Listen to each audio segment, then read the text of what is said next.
ఏది అయినా ట్రై చెయ్యి ఆచి చికెన్ మసాలా. పోలవరం జిల్లా రంపచోడవరం పరిసర ప్రాంతాల్లో పెద్ద పులి అలజడి రేపింది. పెద్దకొండ గిరిజన గ్రామాల్లో గత రాత్రి 2 ఆవులు ఒక ఆవు దూడ మీద దాడి చేసి వెళ్లిపోయింది. పెద్ద పులి సంచారం నేపథ్యంలో అక్కడ గిరిజనులు రాత్రంతా బిక్కుబిక్కుమంటూ గడిపారు. డప్పులు వాయిస్తూ పెద్ద పులిని తరిమేసేందుకు ప్రయత్నిస్తున్నారు.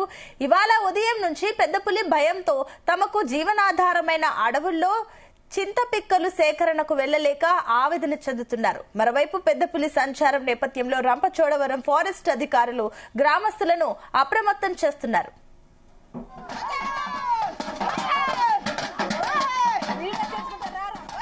ఈ నెల 14న పాపికొండల అభయారణ్యంలో విడిచిపెట్టిన పెద్ద పులి వెనక్కి తిరిగి వచ్చి సమీపంలోని గిరిజన గ్రామాల వద్ద సంచరిస్తున్నట్లుగా తెలుస్తోంది.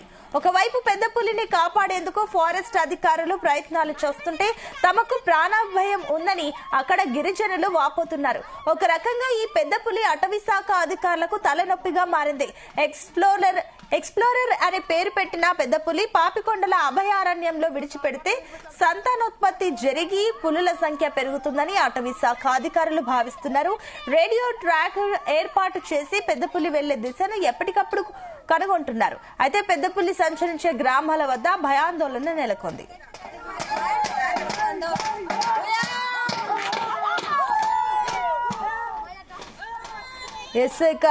దీనికి సంబంధించి మరిన్ని డీటెయిల్స్ మా కరెస్పాండెంట్ ప్రసాద్ అందిస్తారు. ప్రసాద్, సో పెద్ద పులికి సంబంధించి కూడా అటు చుట్టుపక్కల గ్రామస్తులు భయాందోళన చెందుతున్నారు. అటు ఏదైతే పాపికొండల అభయారణ్యంలో విడిచిపెట్టినప్పటికీ అటు 2 ఆవులు ఒక ఆవు దూడ పైన కూడా దాడి చేసిన సంఘటన మనం ఇప్పుడు చూస్తున్నాం. దానికి ట్రాక్టర్ కూడా అమర్చినప్పటికీ కూడా ఎందుకు ఇలాంటి సంఘటనలు చోటు చేసుకుంటున్నాయి? దీనికి సంబంధించిన డీటెయిల్స్ ఏంటి? అనిష, ఈ పెద్ద పులి కథ మరో మలుపు తిరిగిందని చెప్పొచ్చు. ఈ నెల 14వ తేదీన పాపికొండల అభయారణ్యంలో విడిచిపెట్టిన పెద్ద పులి మళ్ళీ తిరిగి వచ్చేస్తున్నట్టుగానే మనం అనుకోవాలి. ఎందుకంటే అటవీ శాఖ అధికారులు అయితే తాము విడిచిపెట్టిన ప్రాంతానికి చుట్టుపక్కల ప్రాంతాల్లో తిరుగుతుందని చెప్పి కూడా అటవీ శాఖ అధికారులు చెప్పినప్పటికీ కూడా ప్రస్తుతం గత రాత్రి జరిగిన సంఘటన చూస్తే కనుక ఏదైతే రంపచోడవరం మండలం పెద్దకొండ గిరిజన గ్రామం వద్ద ఆవులపై దాడి చేసింది. అయితే దీంతో అక్కడ గత కొద్ది రోజుల నుంచి కూడా 2-3 రోజుల నుంచి కూడా అక్కడ సంచారం ఉన్నప్పటికీ కూడా ప్రజలు ఫారెస్ట్ అధికారులు అప్రమత్తం చేస్తున్నారు. ఈ నేపథ్యంలో అక్కడ గిరిజన ప్రజలు కూడా ఆ గ్రామానికి చెందిన వారందరూ కూడా గత రాత్రి అంతా కూడా డప్పులు వాయిస్తూ కాగడాలు పట్టుకుని పులిని తమ ఊరు మీదకి రాకుండా కాపలా కాసిన పరిస్థితి అయితే ఉంది. అయితే రాత్రి ఒక 2-3 పశువుల మీద దాడి చేసి పెద్ద పులి వెళ్ళిపోయింది. అది పశువులు అయితే క్షేమంగానే ఉన్నాయి. వాటిపై దాడి చేసి చంపేందుకు కూడా ప్రయత్నించినట్టుగా కూడా అక్కడ వాటికి అయిన గాయాలు బట్టి తెలుస్తుంది. ప్రస్తుతం ఈ పెద్దకొండ సమీపంలోనే ఈ పెద్ద పులి ఉన్నట్టుగా కూడా తెలుస్తున్న నేపథ్యంలో ఎవరు కూడా అక్కడ అడవుల్లోకి వెళ్ళొద్దని కూడా చెప్పి కూడా ఫారెస్ట్ అధికారులు చెప్తున్నారు. అయితే ఇక్కడ గిరిజనులకి వారి జీవనోపాధి అడవుల్లోకి వెళ్లి ప్రస్తుతం చింతపిక్కలో సేకరించే సీజన్ కావడంతో ఇతర పనులకు కూడా అడవుల్లోకి వెళ్తూ ఉంటారు. వాళ్ళందరూ కూడా అడవుల్లోకి వెళ్ళొద్దు, ముఖ్యంగా ఒంటరిగా వెళ్ళొద్దని చెప్పి కూడా అధికారులు హెచ్చరికలు జారీ చేస్తున్నారు. దీంతో ఇది ఒక పెద్ద సమస్యగా మారిందనే చెప్పొచ్చు. ఎందుకంటే అసలు ఈ సినీ ఫక్కీలో ఈ పెద్ద పులి కథ జరుగుతుందనే మనం చెప్పొచ్చు. ఏదైతే జనవరి 20వ తేదీన ఆంధ్రప్రదేశ్ రాష్ట్రంలోకి ఈ పెద్ద పులి ప్రవేశించింది.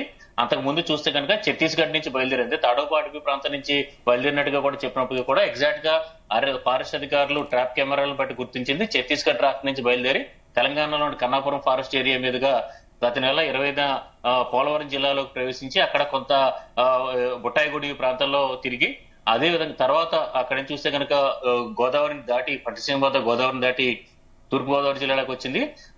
ఈ నెల మొదటి వారంలోనే రాజమండ్రి పరిసర ప్రాంత గ్రామాల్లోనే తిరిగి దాదాపు 10 వరకు కూడా పశువులను చంపేసింది.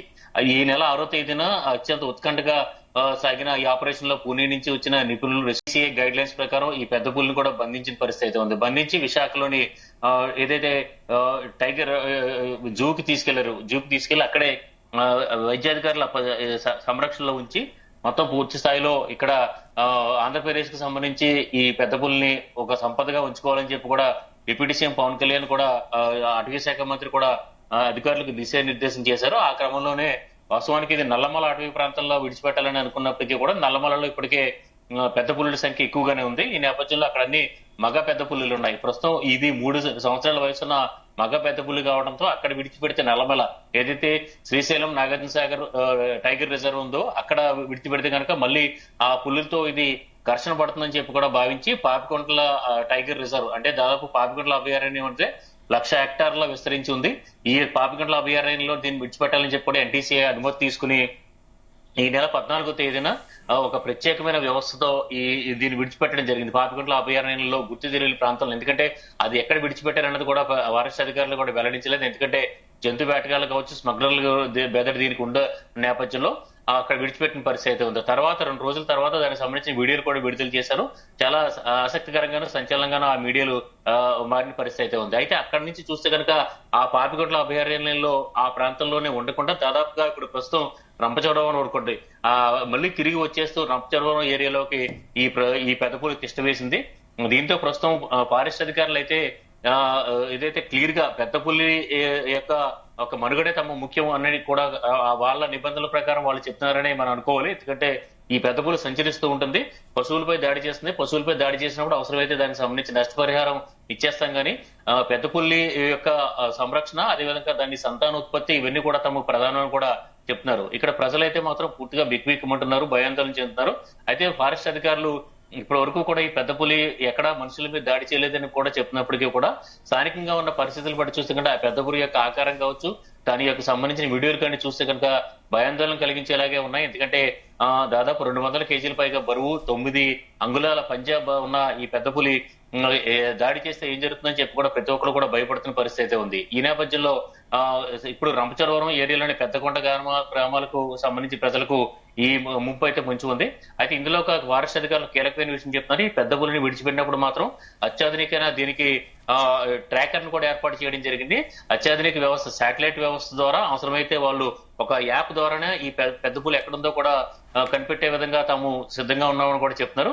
ఆ క్రమంలోనే పెద్ద పులి వచ్చేస్తున్న సమయంలో ఏదైతే పాపికొండల అభయారణ్యంలో మధ్యలో విడిచిపెట్టారో అక్కడి నుంచి మళ్ళీ తిరిగి రంపచోడవరం దాదాపు 50 కిలోమీటర్ల వరకు కూడా ప్రయాణించిందని కూడా మనం చెప్పుకోవాలి. అక్కడి నుంచి ప్రస్తుతం రంపచోడవరం ప్రాంతానికి వచ్చేసింది. దీంతో మళ్ళీ ఈ పెద్ద పులి ఇటు వెళ్తుందని కూడా చూడాల్సి ఉంది. ఈ నేపథ్యంలో ఇదైతే అటు ఫారెస్ట్ అధికారులకు, ఇక్కడ స్థానికంగా ఉన్న గిరిజనులు కావచ్చు, లేదంటే ఇక్కడ స్థానికంగా ఉన్న ప్రజాప్రతినిధులు కూడా ఫారెస్ట్ అధికారుల తీరుపై కొంత ఆగ్రహం వ్యక్తం చేస్తున్న పరిస్థితి ఉంది. ప్రజాప్రతినిధులు, సర్పంచులు కావచ్చు, ఎంపీటీసీలు కావచ్చు, వీరంతా కూడా ఎప్పటికప్పుడు అలర్ట్స్ ఇస్తున్నారు. ప్రజల ప్రాణాలు ముఖ్యం, అదేవిధంగా ప్రజలకు సంబంధించిన సాధారణ జనజీవనం దెబ్బతింటుంది. ఎందుకంటే రాజమండ్రి పరిసర ప్రాంతాల్లో ఈ పెద్ద పులి తిరిగిన సమయంలో స్కూళ్లు కూడా సెలవులు ప్రకటించారు. అదేవిధంగా ఎవరు కూడా పొలాల్లోకి రైతులైతే పూర్తిగా తమ పశువుల పాకలకు వెళ్ళలేకపోయారు. ఇప్పుడు రామచంద్రన్ మరోపక్క చూస్తే కూడా పూర్తిగా అటు గిరిజనులు పూర్తిగా ఆగ్రహంతో ఉన్న పరిస్థితి ఉంది. ఒకవేళ ఏదైతే పెద్ద పులిపై దాడి చేస్తే గనక నెక్స్ట్ ఏంటి సిచ్యువేషన్? గిరిజనులు దాడి చేయకుండా ఉండేందుకు ఏమైనా అవగాహన కల్పించారా? ఎందుకంటే అటు ఆల్రెడీ అధికారులు కూడా చెప్పడం జరిగింది, ఎక్స్ప్లోరర్ కి ఏమైనా హాని కలిగిస్తే కఠిన చర్యలు ఉంటాయి అంటూ కూడా వార్నింగ్ ఇచ్చారు. కాబట్టి ఈ విషయం గిరిజనులకు తెలుసా? ఖచ్చితంగా ఇప్పటికే అవగాహన కల్పిస్తున్నారు. ఎందుకంటే పెద్ద పులి ముందుగా ఎక్కడికక్కడ మైక్ ప్రచారం, ఎందుకంటే ఇందులో కొంత ఊరటనిచ్చే అంశం ఏదంటే ఆ పెద్ద పులి ఎక్కడ ఉందనేది ఎగ్జాక్ట్ గా ట్రాక్ చేయొచ్చు. శాటిలైట్ వ్యవస్థ ద్వారా ఆ పులికి సంబంధించిన ఒక శరీర భాగంలో ఇది ట్రాకర్ ని ఏర్పాటు చేయడం జరిగింది. కాబట్టి ఆ ట్రాకర్ ద్వారా పులి ఎక్కడ ఉందో ఇదైతే పూర్తి స్థాయిలో శాటిలైట్ వ్యవస్థ ద్వారా ఎప్పటికప్పుడు మానిటర్ చేస్తారు. కాబట్టి పులి ఎక్కడికి వెళ్తుందో గమనించి ముందుగానే అక్కడ గిరిజన గ్రామాల ప్రజలకు అవగాహన కల్పిస్తున్నారు. అదేవిధంగా ఈ టైగర్ రిజర్వ్ షెడ్యూల్ 1 యానిమల్, జాతీయ జంతువు కావడంతో దీనికి సంబంధించిన పూర్తిగా కఠినమైన శిక్షలు ఉంటాయి. ఎవరైనా దీనిపై దాడి చేసినా, హాని తలపెట్టినా కూడా నాన్ బెయిలబుల్ శిక్ష కింద బెయిల్ కూడా దొరకదని చెప్పి కూడా అధికారులు హెచ్చరిస్తున్నారు. అయితే ఇక్కడ స్థానికంగా గిరిజనుల పరిస్థితి మాత్రం మరో రకంగా ఉందా? ఏదైతే ఈ తమ దైనందిన జీవితం, ఎందుకంటే ఈ గిరిజనులకు ఏజెన్సీ ప్రాంతంలో గిరిజనులకు జంతువులు ఏదైతే గొర్రె గేదెలు కావచ్చు, లేదంటే ఇతర అడవి పందులు ఇలాంటి వాటిపైన కొంత అవగాహన ఉంటుంది. కానీ పెద్ద పులులు ఒక్కసారిగా సంఖ్య తగ్గిపోయిన నేపథ్యంలో పెద్ద పులులు ఒక్కసారిగా కంటపడినా, లేదంటే ఏదన్నా వాళ్ళు అడవుల్లోకి వెళ్ళినప్పుడు ఒక్కసారిగా పెద్ద పులి వారిపై దాడి చేసినప్పటికీ కూడా వాళ్ళు అడిలిపోయే ప్రమాదం ఉంటుంది. అదేవిధంగా వాళ్ళు ఏదైనా ప్రతిదాడి చేస్తే మరొక ఇబ్బంది వచ్చే అవకాశం ఉంది. ఏదేమైనా ఈ పెద్ద పులి వ్యవహారం మాత్రం కొంత అయితే ప్రసాద్, ఒకటి ఇప్పుడు పులులకు సంబంధించి ఒక డిఫరెంట్ బిహేవియర్ ఉంటుంది. ఎందుకంటే కూడా అవి ఏదైనా ఆహారంకి అలవాటు పడితే అదే ఆహారం కోసం మళ్ళీ వెతుక్కుంటూ ఉంటుంది. ఇప్పుడు ఈవెన్ దో అభయారణ్యంలో వదిలినప్పటికీ కూడా ఎక్స్ప్లోరర్ మళ్ళీ ఆవుల కోసమే అటు గ్రామాల్లో గ్రామాల్లోకి రావడానికి ట్రై చేస్తుందా? ఎందుకంటే గతంలో కూడా కొన్ని పెద్ద పులుల్ని చంపింది కాబట్టి మళ్ళీ ఆవుల కోసమే వస్తుంది అనుకోవచ్చా? ఖచ్చితంగా, ఎందుకంటే ఈ సాధారణంగా అడవుల్లో ఉండే అభయారణ్యంలో ఉండే పెద్ద పులులు, గొర్రె గేదెలు, అదేవిధంగా దుప్పులు వంటి జంతువులను కూడా వేటాడి తింటూ ఉంటాయి. అయితే ఈ ప్రస్తుతం ఈ ఎక్స్ప్లోరర్ ఏదైతే అటవీ శాఖ పేరు పెట్టిందో ఈ పెద్ద పులి అయితే ఛత్తీస్గఢ్ నుంచి బయలుదేరి దాదాపు 650 కిలోమీటర్లు ప్రయాణించి రాజమండ్రి వరకు వచ్చేసింది. దీంతో ఈ క్రమంలో దాదాపు 20 ఆవుల వరకు కూడా చంపేసింది. అదేవిధంగా కొన్ని ఆవుల్ని చంపిన క్రమంలో వాటి నుంచి రక్తం తాగి వెళ్ళిపోయింది. దీంతో ఈ పెద్ద పులి ఆ టైపు ఆహారానికి, ఆ విధమైన ఆహారానికి అలవాటు పడిందా అనేది చూడాల్సి ఉంది. అయితే ఇక్కడ అటవీ శాఖ అధికారులు మాత్రం ఈ అభయారణ్యంలో విడిచిపెట్టినప్పుడు దానికి అవసరమైన దానికి ఎక్కువగా వేటాడే జింకల్ని కూడా, ఒక 6 జింకలను కూడా అక్కడ అందులో ఆ అభయారణ్యంలో పెద్ద పులి సంచరించే ప్రాంతంలోనే విడిచిపెట్టారు. కాబట్టి ఈ పెద్ద పులి వాటిని వేటాడుతూ ఉంటుంది. ఈ క్రమంలో అదేవిధంగా అక్కడ సంతానోత్పత్తి చేసేలాగా ఒక 3 వరకు ఆడ పెద్ద పులుల్ని ఇతర రాష్ట్రాల నుంచి తీసుకొచ్చి ఇక్కడ ఆ పెద్ద పులికి ఉన్న ప్రదేశంలో విడిచిపెట్టేలా ప్లాన్ చేశారు. అయితే మొత్తం పూర్తిగా ఇప్పుడు టోటల్ గా ఈ కథ అడ్డం తిరిగిందని మనం అనుకోవాలి. ఎందుకంటే ప్రస్తుతం చూస్తే కనుక పెద్ద పులి మళ్ళీ గ్రామాల వైపు వచ్చేస్తుంది.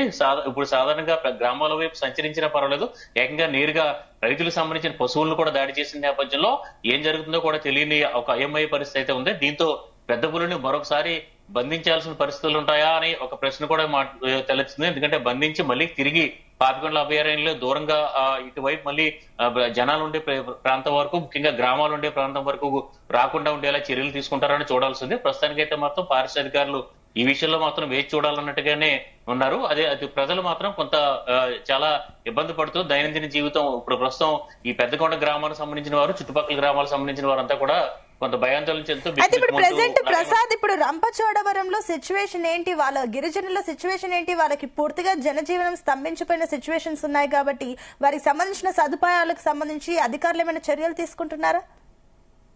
అధికారులు అయితే ఏదైనా పశువులపై దాడి చేస్తే కనుక వెంటనే దానికి సంబంధించిన కాంపెన్సేషన్ వెంటనే చెల్లిస్తున్నాము అని చెప్పి కూడా చెప్తున్నారు. ఇప్పటికే చూస్తే కనుక దాదాపు 20 వరకు కూడా పశువులు, అటు పోలవరం జిల్లా, ఇటు తూర్పుగోదావరి జిల్లా ప్రాంతంలో 15 నుంచి 20 పశువుల వరకు కూడా ఈ పెద్ద పులి చంపేసింది. వారందరికీ కూడా కాంపెన్సేషన్ చెల్లించామని కూడా చెప్తున్నారు. కొత్తగా ఏదైనా పశువుల్ని వేటాడినా చేసినా కూడా, వాటిని హాని చేసినా చంపినా కూడా తక్షణమే కాంపెన్సేషన్ చెల్లించడానికి తాము సిద్ధంగా ఉన్నాము. ఈ పెద్ద పులిని మాత్రం ఆంధ్రప్రదేశ్ కు సంబంధించి ఒక ప్రెస్టేజ్ కాబట్టి ఈ పెద్ద పులి సంఖ్య పెరగడం అనేది కూడా చాలా తమ శాఖ పరంగా చాలా ముఖ్యమైన అంశం కాబట్టి ఆ రకంగా తాము ముందుకు వెళ్తామని కూడా చెప్తున్నారు. ఇక్కడ చూస్తే కనుక పెద్దకొండలో చిన్నారులు, మహిళలు అయితే బిక్కుబిక్కుమనే పరిస్థితి ఉందని మనం చెప్పుకోవాలి. ఎందుకంటే గత రాత్రి కూడా వాళ్ళు డప్పులు వాయిస్తూ, అదేవిధంగా మంటలతో ఇక్కడ ఈ ఏదైతే తాము పులి తమ ఊరి మీదకి రాకుండా ఉండేందుకు కూడా వాళ్ళంతా కూడా కొంత ఈ అప్రమత్తంగా ఉండారు. అయితే ఇప్పుడు ప్రస్తుతం పెద్ద పులి అక్కడే ఉంది. ఎందుకంటే ఇదొక్క గతంలో తూర్పుగోదావరి జిల్లాలో ఈ 10 రోజుల క్రితం సంచరించిన సమయంలో ఒక్కొక్క రోజులోనూ దాదాపు 25 కిలోమీటర్ల వరకు కూడా రాత్రిలో వెళ్లిపోయేది. అదేవిధంగా ఎక్కడైనా ఒక ఆవుని చంపినా దాన్ని ఏదైనా వేటాడినా కూడా మళ్ళీ తిరిగి వెనక్కి రాలేదు. సాధారణంగా పెద్ద పుల్లు ఒక రోజు వేటాడిన తర్వాత మళ్ళీ 2-3 రోజుల వరకు అవి ఆహారాన్ని తీసుకోమని కూడా చెప్తారు.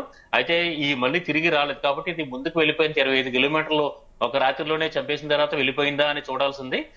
దీని నెక్స్ట్ పెద్ద పులి ఎక్కడ ఉంటుందనేది కూడా ఫారెస్ట్ అధికారులు వెల్లడిస్తారా లేదో చూడాలి. ఎందుకంటే గతంలో పెద్ద పులి ఎక్కడికి వెళ్ళింది అనేది కూడా తెలిసేది కాదు. అయితే ప్రస్తుతం ఈ ఎక్స్ప్లోరర్ కి ఒక ట్రాకర్ ఉన్న నేపథ్యంలో ఖచ్చితంగా ఎక్కడ ఉన్నదనేది ఒక యాప్ ద్వారా కూడా తెలుసుకునే సౌకర్యాన్ని కూడా ఫారెస్ట్ అధికారులు ఏర్పాటు చేస్తున్నారు. ఈ నేపథ్యంలో ఇక్కడ ప్రస్తుతం రంపచోడవరం డిఎఫ్ శివకుమార్ గంగల్, అదేవిధంగా Rajahmundry chief conservation forest Neelakanta Reddy, ఇతర అధికారులంతా కూడా ఈ పెద్ద పులికి సంబంధించిన పరిస్థితిని అయితే సమీక్షిస్తున్నారు. ప్రస్తుతానికి అయితే మాత్రం గిరిజనులు అయితే కొంత ఆవేదన చెందుతారు, కొంత ఆగ్రహం కూడా వ్యక్తం చేస్తున్న పరిస్థితి అయితే ఉంది Anisha. Right, thank you Prasad.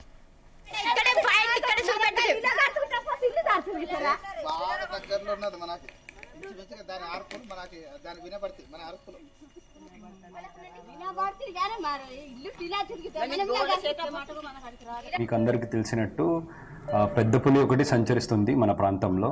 On 6th ఫిబ్రవరి ఒక టైగర్ని మనం పట్టుకున్నాము. అది పట్టుకున్నాక తర్వాత మనము యానిమల్ రెస్క్యూ సెంటర్ విశాఖపట్నంలో దాన్ని పెట్టాము ఒక 4-5 days కోసము. ఇప్పుడు ఏదైతే యానిమల్స్ని మనం అడవి నుంచి పట్టుకుంటామో వాటిని మళ్ళీ మనం రీవైల్డ్ అంటే మళ్ళీ అడవికి వదిలిపెట్టాలంటే అవి హ్యూమన్స్కి ఎక్స్పోజ్ అవ్వకూడదు, హ్యూమన్స్తో కాంటాక్ట్లో ఉండకూడదు. అందుకే మనం ఒక సపరేట్ ఫెసిలిటీ చేసి దాంట్లో పెడతాము. అలాంటి ఒక ఫెసిలిటీలో మనం ఈ పులిని పెట్టాము, యానిమల్ రెస్క్యూ సెంటర్ విశాఖపట్నంలో. తర్వాత ఒక 2-3 ఎక్స్పర్ట్ కమిటీ మీటింగ్స్ జరిగినాయి. ఆ మీటింగ్స్లో మన national tiger conservation authority head quartered in Delhi, అక్కడి నుంచి మన సీనియర్ మోస్ట్ ఆఫీసర్స్ ఉన్నారు, scientist from wild life institute of India ఉన్నారు, మన senior officers of Andhra Pradesh forest department ఉన్నారు. వీళ్ళందరూ కలిసి ఒక 2-3 మీటింగ్స్ తర్వాత ఇది హెల్త్ స్టేటస్, దీని బిహేవియరు, దీని ఏజ్, ఇదంతా మనము అనలైజ్ చేశాక దీన్ని అడవిలోనే వదిలితే బెస్ట్ అనే ఒక నిర్ణయం మనం తీసుకున్నాము. తర్వాత దీనికి మనం డిప్యూటీ సీఎం పవన్ కళ్యాణ్ గారితో కూడా మనం కన్సల్ట్ అయ్యాము, మన principal chief conservator of forest and head of forest force తరఫు నుంచి. ఆల్రెడీ టెరిటరీస్ ఉన్నాయి అని అక్కడ వద్దనుకున్నారు ఎక్స్పర్ట్స్ అండ్ గవర్నమెంట్ తరఫు నుంచి కూడా. తర్వాత నెక్స్ట్ ఉండేది మన పాపికొండ నేషనల్ పార్క్. హ్యాబిటేట్ బాగుంది, అడవి చాలానే బాగుంది. లోపల డీప్ ఇంటీరియర్లో వెళ్తే చాలా మంచి అడవి ఉంది, తినడానికి మంచి ప్రేబేస్ ఉంది. ప్రేబేస్ అంటే మన గొర్రె గేదెలు, ఏమంటారు, దుప్పులు, కంతులు అన్నీ ఉన్నాయి లోపల. సో ఇదంతా ప్రేబేస్ బాగుంది, పక్కనే గోదావరి నది ఉంది, తాగడానికి నీళ్ళు కూడా ఏమో ఇబ్బంది లేదు. సో ఇదంతా ఈ అన్ని పారామీటర్స్ని మనం అనలైజ్ చేశాక పాపికొండ నేషనల్ పార్క్లో వదలాలని డిసిజన్ తీసుకున్నాక మనం ఆన్ 14th మార్నింగ్ మనం వదిలేసాము. సో దీన్ని మనం ఇప్పుడు ఒక ప్రశ్న వస్తుంది, వదిలాక మనం ఎలా ట్రాక్ చేస్తాం అనేది. సో దానికోసమే మనం ఒక టెలిమెట్రీ ట్రాకింగ్ సిస్టమ్ అంటాము, చాలా అడ్వాన్స్ టెక్నాలజీ ఇది. సో ఆ టెలిమెట్రీ ట్రాకింగ్ ద్వారా వెరీ హై ఫ్రీక్వెన్సీ సెట్స్ అని హ్యాండ్హెల్డ్ రిసీవర్స్ ఉంటాయి, దానివల్ల మనము సిగ్నల్స్ ట్రాక్ చేస్తాం ఎక్కువ. ఎందుకంటే ఈ టెలిమెట్రీ ట్రాకింగ్ ఏమైతే ఉందో ఆ టైగర్ నుంచి సాటిలైట్స్కి సిగ్నల్స్ వెళ్తాయి. ఆ సిగ్నల్స్ని మనం ఇక్కడ కూర్చొని నేను ఒక యాప్లో చూడొచ్చు ఎక్కడుంది ఎగ్జాక్ట్ ఏమని.